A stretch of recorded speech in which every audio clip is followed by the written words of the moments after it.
اور ہم بات کر رہے ہیں اس وقت بجلی چوری کے حوالے سے بھی اور بجلی مہنگی ہونے کے حوالے سے۔ ڈاکٹر گلفراز صاحب ہمارے ساتھ موجود ہیں۔ ڈاکٹر صاحب، ایک تو ہم مہنگی بجلی بناتے ہیں، پھر ایک بڑا چنک ہے IPPs فرنس آئل کا، آئل کے ساتھ بجلی بننے کا، پھر ہم اتنے سال کے باوجود بھی آج یہاں کھڑے ہیں کہ بجلی چوری، لائن لاسز اور مہنگی بجلی۔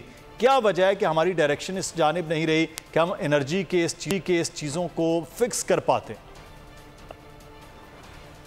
دیکھیں جی، جہاں تک پاکستان کی تاریخ کا تعلق ہے، اس کے اندر شروع کی تاریخ میں جو 1970-80 تک تو شاید پاکستان کے اندر کوئی بجلی کی ایفیشنسی موجود ہوتی ہوگی جی۔ اور ان دنوں میں شروع کے اوائل کے دنوں میں ایفیشنسی تھی، سسٹم تھے، لیکن آہستہ آہستہ ہماری ایفیشنسی ڈاؤن ہوتی رہی اور سسٹم کرپٹ ہوتے چلے گئے، اور پھر جب یہ 2000 کی دہائی شروع ہوئی تو اس سے واقعی پاکستان کی بجلی کی ایفیشنسی یا گیس کی ایفیشنسی اتنی گر چکی تھی کہ اس کے بعد پھر ہماری پاکستان کی معیشت اچھی طرح سپر بھی نہیں سکی۔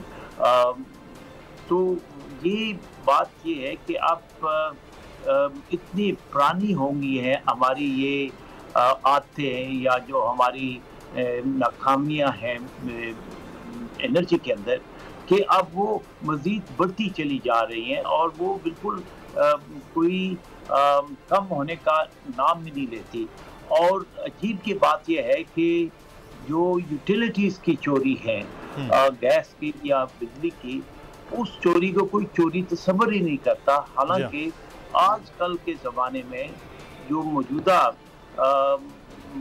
ماڈرن فیسلٹیز ہیں، صنعتیں ہیں، جب تک آپ کی بجلی اور گیس مکمل طور پر فعال نہ ہوں اور ان میں کوئی نہ ہو، خرابیاں نہ ہوں، تو تب تک آپ کی معیشت بن نہیں سکتی۔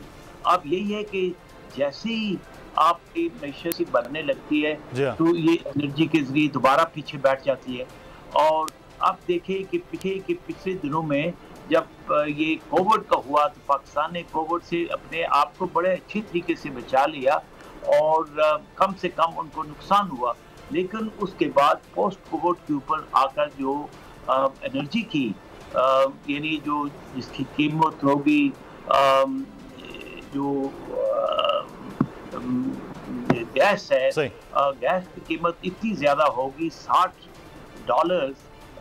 پر ملین۔ یہاں جو ہے نا وہ خاصا فرق، اس کا نقصان بھی ہو۔ اچھا، میں ڈاکٹر صاحب مزید اس پہ بات کرتے ہیں۔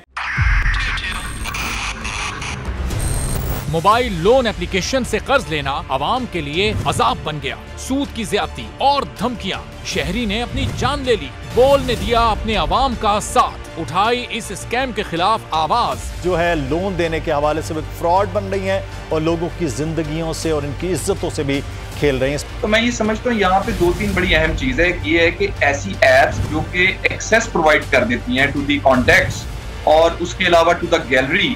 بول کی خبر پر اداروں نے بھی کس لی کمر، لیا ایکشن۔ بول کی کاوشیں برابر ثابت ہو گئیں، آن لائن قرض مافیا کے گرد گھیرا تنگ ہو گیا ہے، کیونکہ بول ہے پاکستان کا نمبر 1 نیوز چینل۔ سبسکرائب کریں اور بیل دبائیں تاکہ کوئی خبر رہ نہ جائے۔